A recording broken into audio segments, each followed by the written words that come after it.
Hello বন্ধুরা, এখন আমি নেটফ্লিক্সে আসা RRR বিহাইন্ড অ্যান্ড বিয়ন্ড এই ডকুমেন্টারি ফিল্মটা রিভিউ করতে চলেছি, যার ডিউরেশন হলো 1 ঘন্টা 37 মিনিট। তো কেমন লাগলো এই ডকুমেন্টারি ফিল্মটা? বেসিক্যালি এইটা মেকিং অফ RRR, মানে RRR সিনেমাটা যখন বানানো হয়েছিল তার জন্য তারা কি কি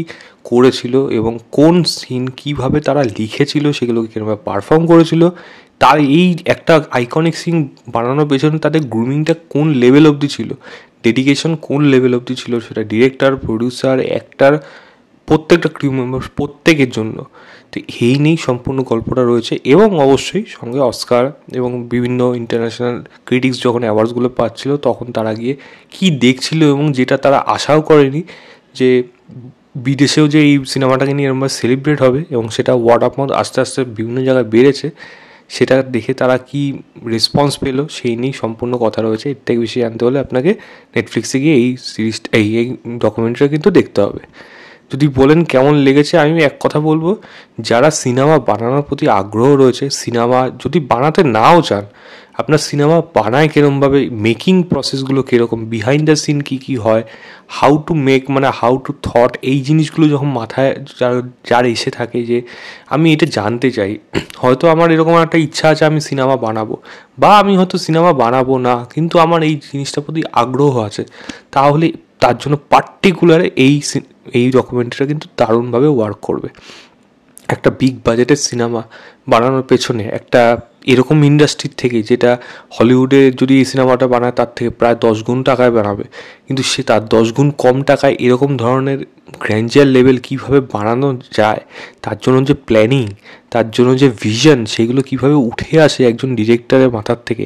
সেটা যে এই সিনেমার মধ্যে দিয়ে এমন সুন্দরভাবে ব্যাখ্যা করা হয়েছে, আপনারা জাস্ট দেখলে অবাক হয়ে যাবে। জুনিয়র এনটিআর এবং রামচরণ, তাদের যা ডেডিকেশন এই সিনেমাটার প্রতি, নিজেদের সিন নিজেরাই তারা, মানে অ্যাকশন সিন হোক, মানে স্টান কোরিওগ্রাফ হোক, ম্যাক্সিমাম পোর্শনগুলো তারা নিজেরা করছে। তো তার জন্য তারা কতটা খেটেছে, এক একটা আইকনিক সিন, যেটা ব্রিজের মধ্যে হাত ধরা, মানে ওই বাচ্চাটাকে নিয়ে বাঁচিয়ে হাতটা ধরা হোক, সেই সিনটাকে যেরকমভাবে ক্রিয়েট করা হয়েছে, তার পেছনে কী গল্প রয়েছে,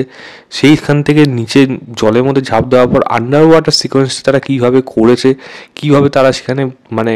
ওয়েট গেইন করে, মানে ওয়েট লাগিয়ে জুতোর মধ্যে কিন্তু সেটা লুকিয়ে রেখে কীভাবে জলের তলাতে,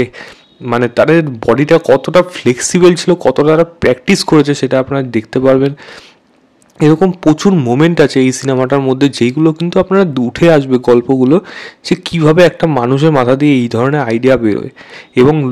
প্রত্যেকটা ব্যাপারে, যেমন নাটু নাটুর সংটার পেছনে তাদের কীভাবে তারা গ্রুমিং, কতটা তারা খেটেছিল, মানে কী লেভেলের ডেডিকেশন ছিল, সেটা যখন দেখতে পাবেন তখন আপনাদের ডেফিনেটলি এটা ভালো লাগবে। অ্যাকশান সিন হোক, ইমোশনাল সিন হোক, প্রত্যেকটা জায়গাতে যারা যারা লিড আর্টিস্ট রয়েছে এবং সঙ্গে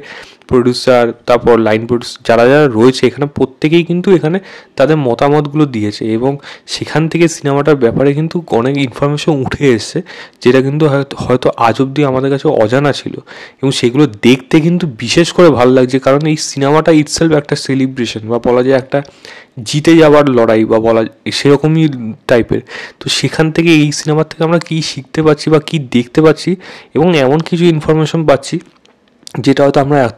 এতদিন অবধি জানতাম না, বাট এখন জেনে কিন্তু বেশ ভালো লাগছে। তখন ভাবছি আরে বাপরে, এই সিনটা এরকমভাবে করা হয়েছে, যেমন অ্যানিমেলের সিন, মানে হাফ টাইমের আগে যে পশুদের নিয়ে অ্যাটাকটা করবে ওই সিনটাকে হোক, বা ক্লাইম্যাক্সের সিনটা হোক, যেখানে জেল ব্রেকের সিনটা রয়েছে সেটাকে কীভাবে তারা ক্যাপচার করেছে, প্রত্যেকটা জায়গায় কিন্তু এই সিনেমাটা একটা মানে মাইলস্টোন ক্রিয়েট করে রেখেছে, সেইগুলো কিন্তু এই সিনেমার গল্প দেখলে জানতে পারবেন। এবং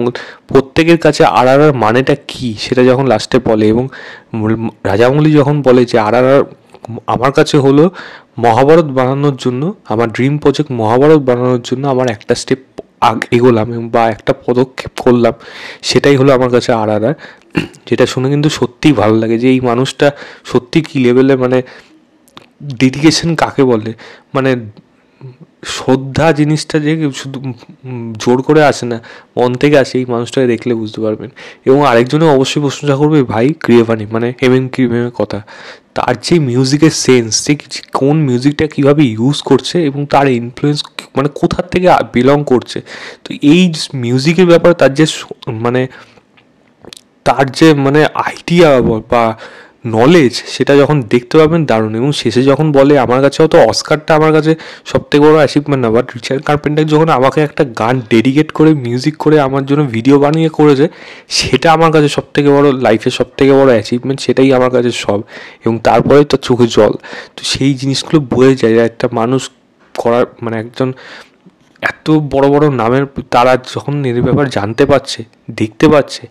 থিয়েটারে, যেটা চাইনিজ থিয়েটারে লস অ্যাঞ্জেলসে হয়েছিল, তো ওইখানে যে মানুষের লস অ্যাঞ্জেলস না ক্যালিফোর্নিয়া সম্ভবত, চাইনিজ থিয়েটার আমেরিকাতে সেটা হয়েছিল, সেখানে মানুষের উন্মাদনা, স্টেজে গিয়ে উদ্যম নাচ, সেগুলো যখন দেখবেন যে তখন রাজামৌলি বলছে যে আমি কি ভেবেছিলাম, আমি কি এটা কখন ভেবেছি, এটা তো ভাবছি আমি আমার হায়দ্রাবাদেই দেখছি। যদি এই ফিলিংসগুলো আগেই শুনেছি, অনেক ইন্টারভিউর মধ্যে উঠে এসছে,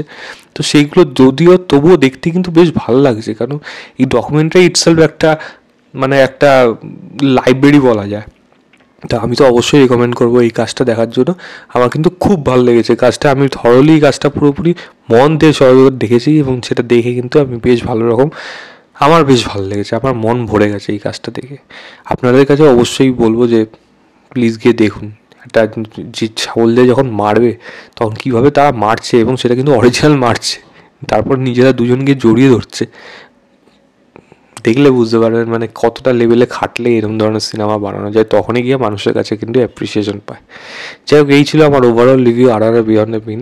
বলে ডকুমেন্টারিটা। আপনারা অবশ্যই গিয়ে নেটফ্লিক্সে দেখুন, দেখে জানাবেন আপনাদের কেমন লেগেছে। বাই।